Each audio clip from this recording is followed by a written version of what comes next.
Se recostó como si todavía estuviera en la cocina de nuestros padres, con los pies apoyados, los brazos cruzados, sonriendo como si poseyera el aire entre nosotros. Su voz cortó el zumbido previo a la información como una hoja. Cuidado, Emory, dijo lo suficientemente alto para que toda la sala lo oyera. No lo miré. Miré la insignia en su pecho. No tenía una franja de autorización, solo un código de barras y su nombre. Eso era todo lo que necesitaba ver. Mi nombre es Emory Locke. Soy mayor en inteligencia del ejército. He pasado los últimos 9 años obteniendo autorizaciones, diseñando sistemas de contrainfiltración, informando a fuerzas conjuntas sobre guerra de señales y vectores de amenazas nacionales.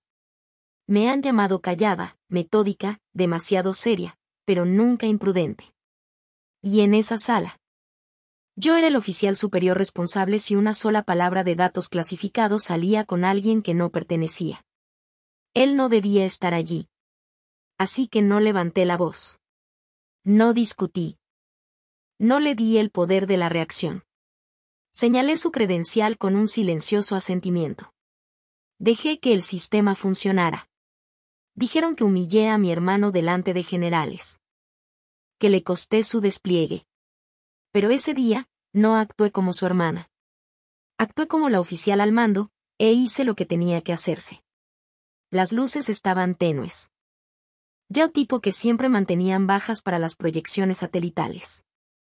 El aire dentro de la embarcación se sentía más frío de lo habitual, el tipo de frío que se te mete en los huesos. Pero no lograba enmascarar la tensión que recorría la sala. 2 docenas de sillas dispuestas en filas apretadas frente a una sola pantalla. Y un emblema de comando conjunto montado en la pared revestida de acero. Cada persona en esa sala tenía autorización excepto una. San estaba sentado en la tercera fila. Con los brazos cruzados en la espalda, ligeramente encorvado, como si se estuviera acomodando para el entretenimiento en lugar de una sesión informativa clasificada. No estaba de uniforme, sin cintas. Sin rango, solo una etiqueta de visitante de la base prendida en su pecho, sin chip incrustado, sin franja roja, y aún así, de alguna manera, estaba allí como si esto fuera una barbacoa familiar. Y yo estaba exagerando por haber cerrado la vitrina de licores. Me sonrió de nuevo, la misma mueca que había visto desde que éramos niños. Y me dejaba asumir la culpa por cosas que él pensaba que eran divertidas. Su pie se balanceaba perezosamente debajo de la mesa. Lo ignoré. En cambio, fijé mis ojos en el sargento Malone cerca de la terminal de tecnología. Hice un leve movimiento de barbilla. Ella parpadeó, luego asintió, sutil y exacto. Sus dedos teclearon una secuencia en la tableta, y ella salió por la puerta lateral sin decir una palabra. Hice clic para avanzar a la diapositiva 3. Estas son las intersecciones de enrutamiento vinculadas a los paquetes de datos falsificados. Creemos que la firma fue manipulada para imitar el relé interno de Fort Ever. La policía militar no se apresuró. Entraron con una calma y autoridad que decían que no estaban confundidos sobre por qué estaban allí. Nadie tuvo que preguntar. El aire cambió antes de que se pronunciara una sola palabra. Sane giró lentamente la cabeza, primero confundido, luego divertido. Vaya, tranquilos, muchachos, dijo. Crecimos en un pueblo donde la gente todavía cortaba su propio césped y se dirigía a todos los hombres alistados como señor, por costumbre, incluso si solo estaban embolsando comestibles en el PX. Nuestro padre, Thomas Locke Catch, sirvió 23 años en logística naval. Nunca hablaba mucho, pero cuando lo hacía, su voz venía en órdenes cortas y metáforas desgastadas. Mide 2 veces, habla una vez. O fuerte no significa correcto. Pero siempre hacía una excepción por Sane. Sane era el tipo de chico que convertía cada pasillo en un campo de juego. Podía lanzar un espiral perfecto a través del patio trasero a los 7 años. Y nuestro padre sonreía como si acabara de ver nacer una leyenda. Compartían un lenguaje de palmadas en el hombro. Bromas a medias, historias susurradas sobre el humo de la barbacoa. Sane no solo llenaba una habitación, la absorbía. Yo, era callada. Mantenía mis manos ocupadas, mi cabeza gacha. Me gustaban los rompecabezas. Me gustaban los patrones. Me gustaba el silencio. Cuando tenía 12 años, tenía una caja debajo de la cama etiquetada como no resuelto, llena de ejercicios de cifrado y cuadrículas de lógica cortadas de libros de la biblioteca. Traía a casa sobresalientes. Memorizaba raíces latinas por diversión. Gané medallas en competiciones de matemáticas regionales, pero nadie asaba costillas cuando volvía a casa. Nadie enmarcaba mis cintas. Una vez escuché a papá decirle a un vecino, es inteligente. Poco exigente. Lo dijo como un cumplido. No se sintió como uno. Sane se peleaba en la escuela y salía con elogios por no dejarse pisotear por nadie. A mí me suspendieron una vez por corregir las matemáticas de un profesor en la pizarra con demasiada confianza. Cuando volví a casa llorando, mamá dijo, quizás la próxima vez, dilo más amablemente. La diferencia no siempre era cruel, solo constante. Una acumulación lenta y silenciosa de diferencias. Y me dije a mí misma que no importaba, que si seguía rindiendo, si seguía logrando. Si seguía desapareciendo en los resultados, tal vez algún día el equilibrio cambiaría. Pero nunca lo hizo. Cuando Sane se alistó, toda la calle organizó una barbacoa. Papá dijo. Ese es mi chico al menos 6 veces antes de que las parrillas estuvieran siquiera encendidas. Sane ni siquiera se había graduado de la escuela básica, y ya lo llamaban héroe. El mismo verano en que fui aceptada en el programa de becas de defensa nacional en la Universidad Lacrill. Imprimí la carta y la pegué en la nevera. A la mañana siguiente, había desaparecido. Nadie dijo nada, ni siquiera un asentimiento. Así que dejé de compartir. Doblé mis logros, los apilé en carpetas, los guardé en cajones, y Sane continuó avanzando, ruidoso, seguro. Siempre asumiendo que era capaz, incluso cuando no lo era. Años después, cuando obtuve mi comisión, envié los anuncios yo misma. Nadie vino a la ceremonia de imposición. Se sienten como ausencia afilada. Cuando miro hacia atrás en cómo llegué aquí, no recuerdo un solo momento que se sintiera como un gran avance. Solo pequeños y brutales incrementos. Noches tardías bajo fluorescentes parpadeantes. Polígrafos que me dejaban la boca seca. Incluso entrevistaron a mi compañera de habitación de primer año. Me llamó en pánico. ¿Estás en problemas?, susurró. No lo estaba, pero entendí por qué pensaba que podría estarlo. La autorización no es un privilegio. Es un proceso de erosión. Renuncias a tu privacidad, a tu espontaneidad, a tu capacidad de explicar cualquier cosa en palabras sencillas. Y cuando finalmente lo consigues, cuando la insignia regresa, TSCI, no se siente como una llegada. Se siente como aislamiento, agudo y completo. Tenía 29 años cuando me asignaron al Fuerte Mason. Asignada a una iniciativa interinstitucional de inteligencia cibernética.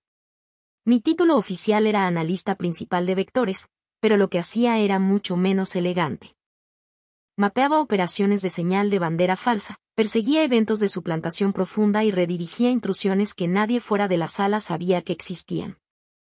No éramos los que salíamos en los titulares. Éramos la razón por la que esos titulares no sucedían. Compartía una oficina con otros 2 analistas. No hablábamos mucho. Solo pasábamos notas en pestañas cifradas y asentíamos cuando alguien encontraba algo importante. Me acostumbré al silencio. Incluso encontré paz en él. Sin embargo, fuera del perímetro. Esa paz no se traducía.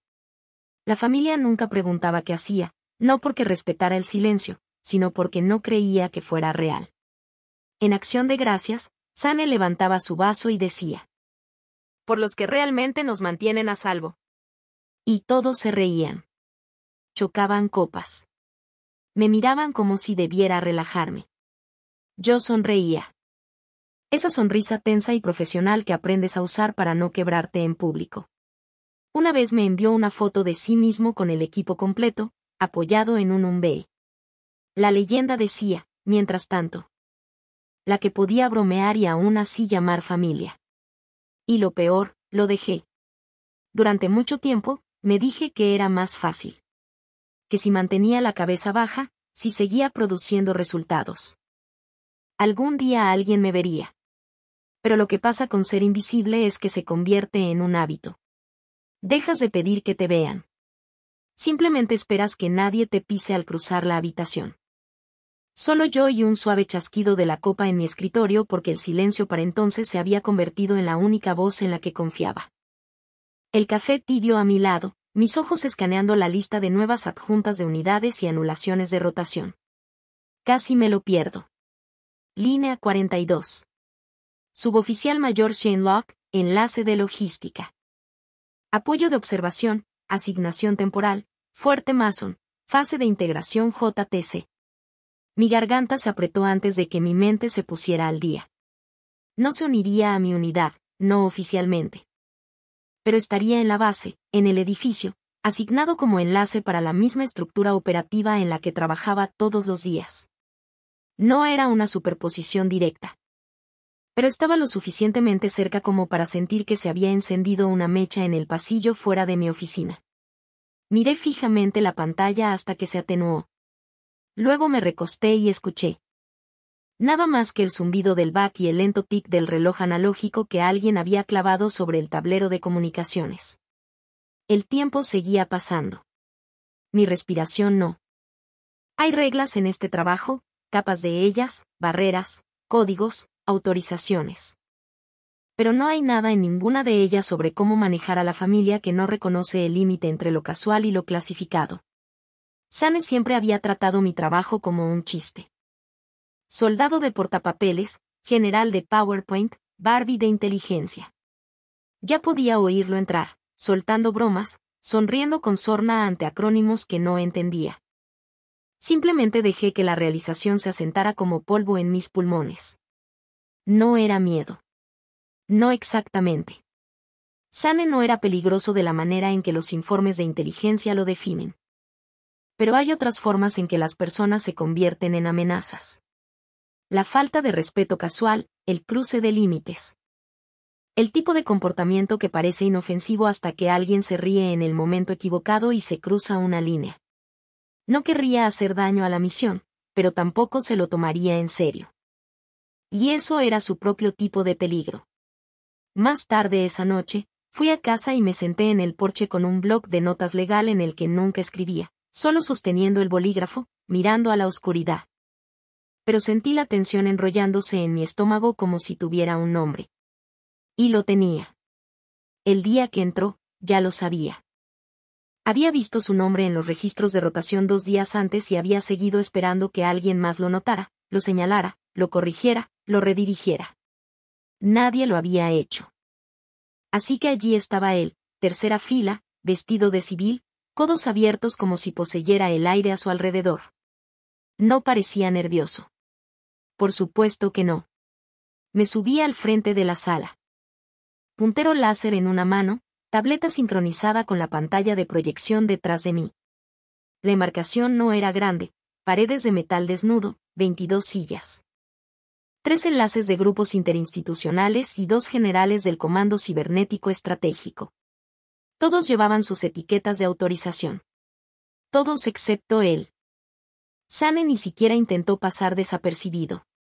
Se recostó en su silla como si esperara que alguien le trajera palomitas.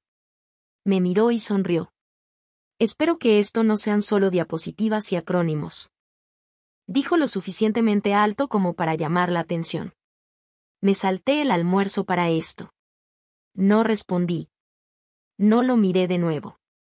Simplemente incliné la barbilla ligeramente hacia la jefa Warrenhout, sentada en la terminal de atrás. Ella entendió inmediatamente. Un parpadeo, un toque en su pantalla, un mensaje enviado. Continué con la voz nivelada. Estamos rastreando un cambio de origen en los nodos de nivel 2 en el corredor central. Los indicadores sugieren una técnica de piggyback que imita la cadencia de retransmisión de Fort Everett. Nadie habló. Nadie cuestionó la presencia del hombre en la fila 3, pero se dieron cuenta. Lo vi en el movimiento ocular de un coronel, en la mandíbula tensa de un analista de la DIA. Estaban leyendo la sala, calculando, esperando. A los 3 minutos, la puerta se abrió. 2 MPS entraron con uniformes impecables, sin vacilación. Se movieron como uno solo, recorriendo el pasillo con precisión. Sane se giró, parpadeó como si a alguien se le hubiera encendido la luz a mitad de movimiento. Luego sonrió de nuevo. «Caballeros», dijo, levantando las manos burlonamente. «Supongo que me perdí el memorando de autorización». Nadie se rió. «Señor», dijo un MP con firmeza y formalidad. «No tiene autorización para este entorno». Algo más cercano a la incredulidad. Como si acabara de darse cuenta de que no iba a seguirle el juego.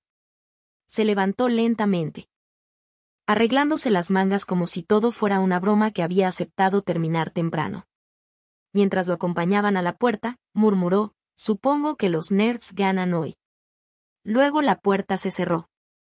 Y el silencio que siguió no fue incómodo. Fue el orden restablecido. Hice clic en la siguiente diapositiva sin perder el ritmo.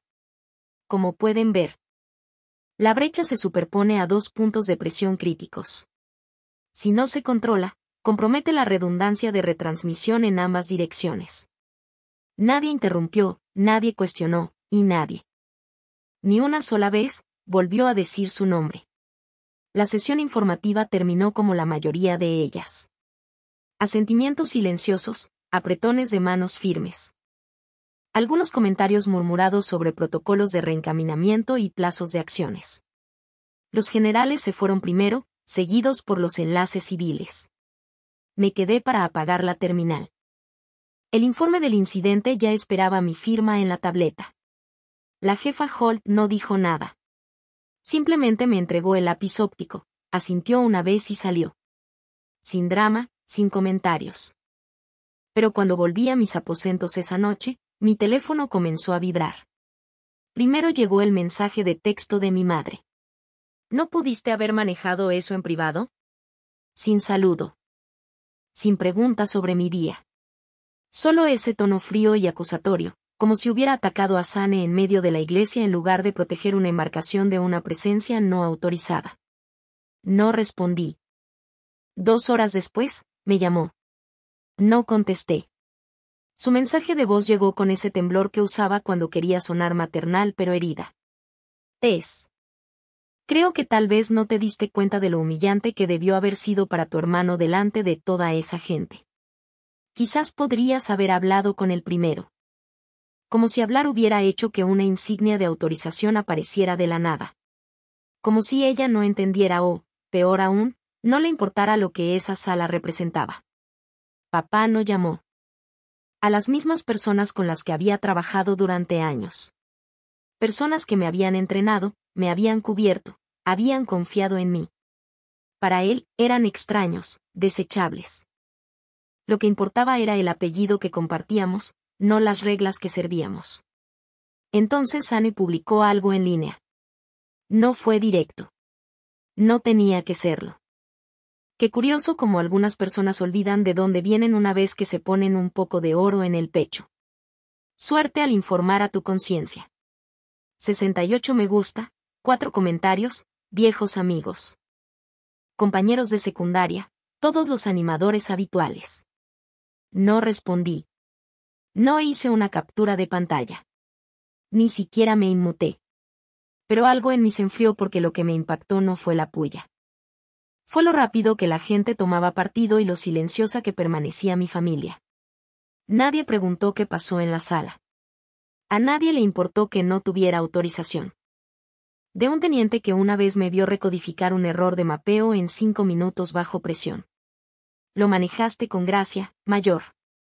Desearía tener tu calma. Eso fue un mando de libro de texto.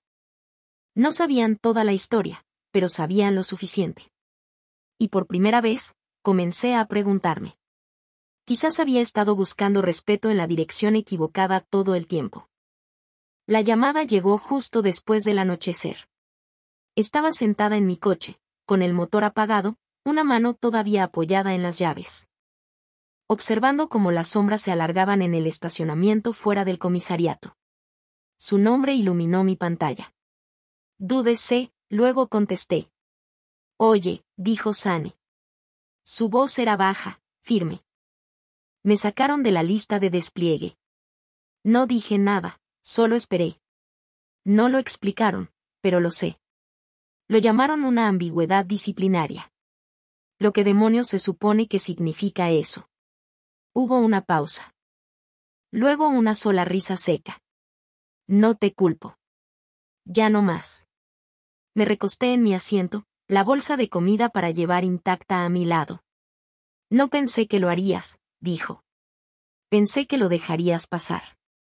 Ya sabes. La familia y todo eso. No te denuncié, dije con calma. No tenías autorización. Hice lo que requería el trabajo. Esa sala no era para nadie sin credenciales. Exhaló larga y silenciosamente. No sabía que era tan estricto. Quiero decir, sabía que no estaba en la lista, pero pensé que estar estacionado en la base significaba que podía observar. Pensé que me cubrirías. No hay forma de cubrir una embarcación, dije. Especialmente ese informe. No discutió. Eso solo me dijo que algo había cambiado. He estado pensando en ello, dijo después de un rato. Supongo que no estaba lista, admitió. No estaba lista para que fueras tú quien diera las órdenes. No tienes que serlo, dije. Pero tienes que respetarlo.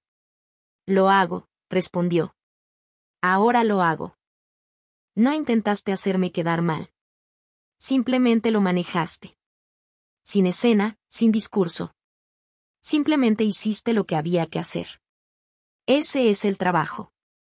Sí, dijo. Lo es. Hizo una pausa de nuevo. La próxima vez que vuelvas a la ciudad, la bebida corre por mi cuenta. Lo digo en serio. Sin hablar de embarcaciones. ¿Trato? Cuando la llamada terminó, me quedé allí por un momento.